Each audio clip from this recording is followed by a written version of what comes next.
우리가 일상적으로 살아가면서 하나님의 뜻을 말할 때는 한 생명이 구원받는 거예요. 그래서 그 생명이 하나님을 아버지로 고백하고 나는 하나님의 자녀이다. 이게 하나님의 뜻이에요.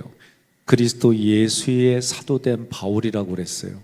우리가 예수 그리스도 그렇게 읽을 때가 있고 그리스도 예수라고 읽을 때는 좀 차이가 있어요. 그리스도 예수라고 할 때는 예수님이 부활하심을 강조할 때에 쓰는 단어들이에요. 바울은 하나님의 뜻으로 자신이 그리스도 예수의 사도된 사도가 되었다라고 얘기를 했어요. 자기 자신을 사도로 고백하고 표현하는 것은 이유가 있어요. 왜냐? 사도 바울은 하나님을 믿고 예수를 그리스도로 고백하는 사람들을 잡아다가 옥에 가두고 때리고 죽이고 그랬어요. 특별히 그 중에는 스데반이라고 하는 스데반 집사님도 사도 바울에 의해서 죽었어요. 그러니까 그런 모습 속에 다른 사람들에게 히브리어식 표현은 사울이고 헬라어로는 바울인데 이 사람은 이런 사람이야 소문이 났단 말이에요.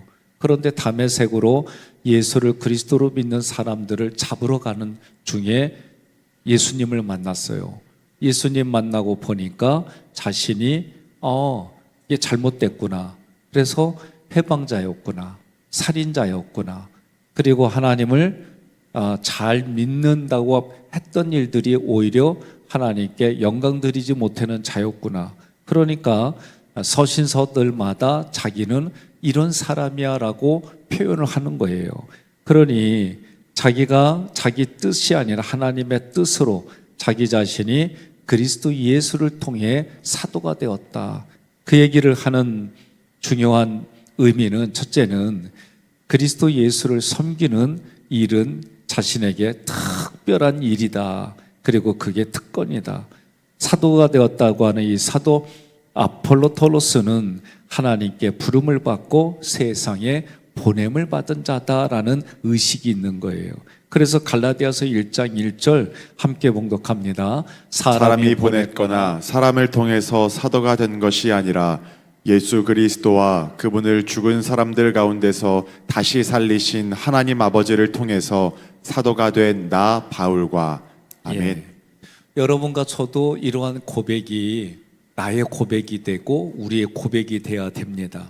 요한복음 15장 16절에서도 너희가 나를 택한 것이 아니요 내가 너희를 택하여 세웠나니 이는 너희로 가서 열매를 맺게 하고 또 너희 열매가 항상 있게 하여 내 이름으로 아버지께 무엇을 구하든지 다 받게 하려 함이라. 여러분 믿습니까? 그러니까 여러분과 제가 성경 말씀을 읽으면서 나에게 동의가 되기도 하고 때로는 동의가 되지 않고 부담스러운 구절도 있을 수 있어요. 그래도 그럴 때마다 나를 향한 하나님의 말씀이지 하고 그렇게 받아들이고 읽으시고 또 그렇게 눈으로 보시고 그렇게 확신하셔야 됩니다.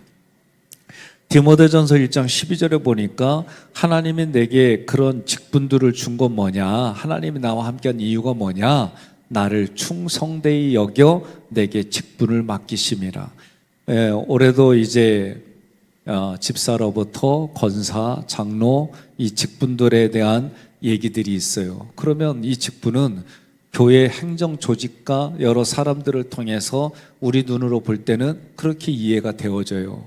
그러나 성경 말씀을 통해 할 때는 하나님이 교회를 통해 교회 구성원들을 통해 담임 목사를 통해 또 나를 소개해 준 사람들을 통해 하나님이 내게 주셨다. 내게 이것을 주신 이유는 뭐냐? 이 땅을 살아갈 때 하나님 앞에 충성되라고 직분을 주셨다. 이게 자기의 고백이 돼야 돼요. 우리는 직분하면 집사님, 권사님, 장로님 이렇게만 생각해요. 아니요. 오늘 말씀 보니까 성도라는 단어가 있어요. 이 성도라고 하는 거는 하나님께 바쳐진 거룩한 물이에요. 그러니 하나님께 드려진 순간부터 모든 게 다 거룩해요. 우리 사람도 마찬가지예요. 예수를 통해 내가 하나님께 드려진 거예요. 그래서 예수님은 하나님 앞에 화목제물이 되고 또 여러분과 저를 통해서 예수를 그리스도로 믿고 고백하는 사람들이 생기면 그 사람들을 위해서 우리들이 또 하나님 앞에 화목제물이 되는 거예요. 바울은 자기 자신을 그리스도 예수의 소유로 인정했어요. 고린도전서 6장 19절로 20절 믿음으로 고백하겠습니다. 너희 몸은 너희가 하나님께로부터 받은 바 너희 가운데 계신 성령의 전인 줄을 알지 못하느냐.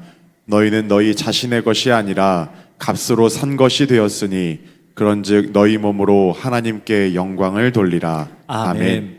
내가 하나님 앞에 교회 앞에 고백한다는 얘기는 내가 나의 몸을 하나님이 기뻐하시는 거룩한 산제사로 드린단 말이에요. 이런 여러 가지 표현들은 한마디로 말하면 나의 몸은 예수님이 몸값으로 대신 사주셨다. 예수님이 죽으셨다. 왜 죽으셨냐? 나의 모든 삶을 대신하여 나의 죄스러운 또 죄 가운데 있는 이런 것들을 다 대신하여 예수님이 몸값을 치르셨다. 그래서 고린도전서에서 너희 몸은 너희 자신의 것이 아니라 예수님의 값으로 산 것이다. 그래서 내 안에 누가 있어요? 성령님이, 삼일체 하나님이 계신 거예요. 이러한 고백들이 여러분과 저의 고백이 되는 거예요. 그래서 바울은 뭐라고 하느냐? 자기는 하나님의 사역자다. 이 의식이 분명히 있어요. 그러니까 여러분과 저도 이 땅에 신앙생활할 때 또 오늘 이 새벽에 저희 교회에서 신앙생활을 함께하는 분들이 갖는 의식이 뭐냐? 나는 하나님의 자녀이다. 하나님의 나를 충성된 삶을 살라고 직분을 주셨다. 그리고 그 직분은 예수의 몸값으로 산 것이다. 그래서 나는 하나님의 사역자로 이 땅을 살아간다. 이 고백을 하시는 거예요. 에베소 교회의 성도들에게 오늘 이 글을 썼어요. 그때 성도라고 하는 하기오스는 하나님께 바쳐진 거룩한 이들이에요. 그들은 하나님의 영광을 위해 살아갑니다. 그 당시에 성도라고 하는 것은 목숨을 걸고 불신자들과는 구별된 삶을 살았어요. 오늘 여러분들이 이 새벽에 왜 나왔어요? 다른 사람과 구별되어져서 하나님 앞에 죄인된 몸으로 하나님이 유일하게 만나주시는 그 시간이 어떤 시간이냐? 예배 시간이에요. 그래서 성도는 예수 그리스도를 따르는 거예요. 우리는 세상에 살아요. 그러나 우리의 신분은 하늘의 신분을 가지고 있어요. 그래서 이 땅에 주소도 있지만 하늘의 주소도 가지고 있다. 사도 바울이 고백하게 했어요. 그러니 여러분과 제가 이 땅을 살아갈 때에 우리에게 새로운 생각과 새 감정을 성경은 주셨다. 주신 것으로 믿고 또 날마다 말씀을 통해 공급을 받는 거예요. 골로새 3장 10절 함께 고백합니다. 새 사람을 입었으니 이는 자기를 창조하신 이의 형상을 따라 지식에까지 새롭게 하심을 입은 자니라. 아멘. 하나님은 이미 이것을 만들어 주셨고 이것을 성경을 통해 또는 말씀을 전하는 사람을 통해 우리는 계속 공급받는 거예요. 그러니 여러분과 제가 하나님으로부터 새로운 공급을 받았는데 어떤 공급이냐? 그런 것들이 지식에까지. 그러면 우리의 생각까지도 바뀌고 살아가는 게 정상이에요. 자기 자신에 물어봐요. 하나님의 말씀을 통해 내가 내 자신을 쳐서 복종해서 지식까지 새롭다라는 건 하나님의 말씀이 기준이 되는 거예요. 오늘도 여러분과 제가 이 새벽에 부르실 게 뭐냐? 오늘 하루도 나에게 주어진 이 하루가 하나님의 뜻 가운데 시작되어지고 하나님이 나를 이끌어 가시는 구원받은 이후의 삶을 위해서 내가 살아가는 거예요. 여러분, 육신이 있기 때문에 먹고 마시고 쉬어야 돼요. 그것을 위해서 살아가는 이유가 뭐냐라고 할 때 내 지식에까지 새롭게 해주시는 하나님 앞에 그 기준을 두고 살아가겠다. 오늘 이 새벽에도 오늘 하루 하나님이 나에게 주어진 이 하루 어떻게 살아야 될까? 구원받은 자로, 화목받은 자로, 다른 사람을 화목케 하는 자로 이미 나는 미래에 하나님 보좌 옆, 그리스도 보좌 옆에 같이 함께 안침받은 자로 살아가는 거예요. 이런 의식을 가지고 살아가는 게 오늘 여러분과 제가 새롭게 하심을 입은 자다라고 말씀하는 거예요. 예수 믿는 사람들은 누구입니까? 신실한 자들이다 그랬어요. 신실한 자들이라고 한 이 단어는 그 당시에 법적인 용어예요.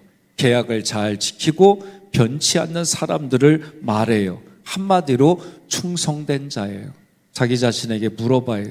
나는 누구에게 충성하고 있는가 말이요. 예? 종종 이런 얘기를 해요. 내가 사람에게 충성하냐? 하나님께 충성하지? 맞는 말이에요.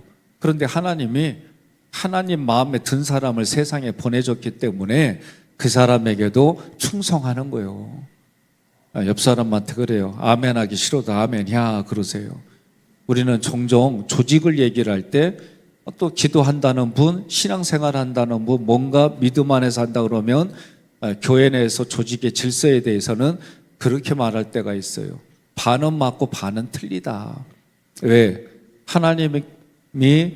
하나님께서 준비된 종을 불러서 그를 통해 여러분과 제가 함께 성숙되어져 가고 함께 상속자가 되고 함께 약속에 참여한 자가 되고 성경의 말씀처럼 그렇게 가려면 자기 자신의 자아를 내려놔야 되는 거예요.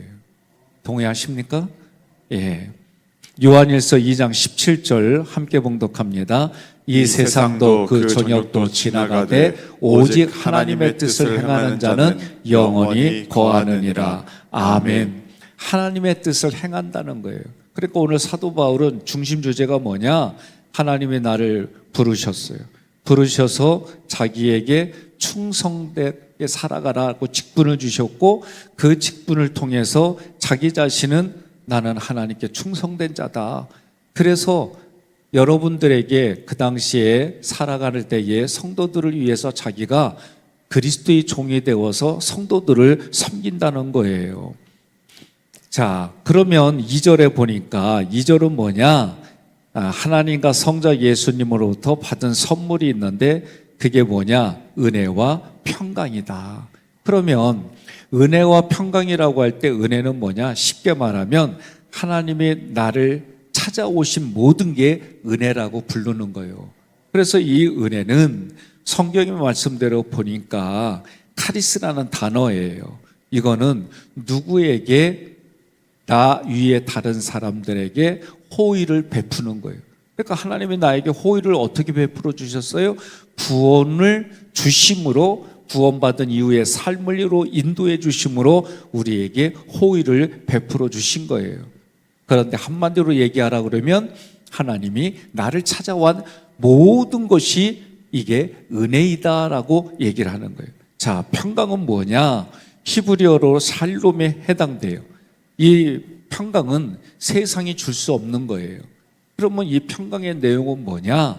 죄로 인해서 하나님과 나의 관계가 분리됐어요. 분리된 이 관계를 하나로 만들어주는 게 평강이에요. 그러니 예수님이 주시는 평강은 세상이 주는 평강과 다르다는 거예요. 세상이 주는 평강이 아니라는 거예요. 세상의 평강은 힘이 있어야 돼요.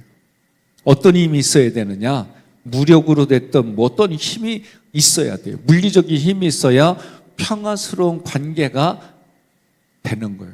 왜 사람들이 나라마다 핵을 가져야 된다고 그래요? 함부로 못 건드니까. 핵 있으면 함부로 못 건드니까. 그러니까 북한에서는 지금 추정하기로는 50개 정도의 핵무기가 있다고 얘기들을 해요. 그래서 한국도 핵무기를 가져야 된다, 말해야 된다, 이런 얘기들을 하는 거예요. 그런데 이런 걸로 주는 평강이 아니에요. 예수님이 자기 자신을 십자가에 죽으심으로 세상이 줄 수 없는 사망을 깨뜨리신 부활하신 하나님의 은혜가 우리에게 평강으로 임하는 거예요. 그래서 예수 믿는 사람들이 기도합니다. 응답을 어떤 걸로 생각해요? 내가 이걸 놓고 기도하면 마음에 자기만이 깨달을 수 있는 하나님의 평강이 임해요. 그래서 무엇이든지 구하면 하나님이 주시겠다. 그래서 어떤 상태에 있든지 간에 예수를 그리스도로 믿고 그 그리스도가 내게 십자가 부활 승천을 통해 나를 이런 존재로 바꿔주셨다 믿고 여러분과 제가 세례를 받음으로 새로운 존재가 되어지고 세례받을 때에 십자가에서 옛 자아가 죽고 예수님이 부활할 때 나도 부활했고 예수님이 승천하신 것처럼 나도 이미 그런 존재로 살아간다. 이미 미래까지 하나님이 계획한 모든 것들이 말씀을 통해 특별 계신 말씀을 통해 내게 깨달아지고 그 말씀이 고백이 되어지는 것이 나의 고백이다. 이렇게 이 새벽에 여러분과 제가 입술로 고백하고 삶으로 돌아가는 거예요. 이런 삶이 되기를 주님의 이름으로 축복합니다.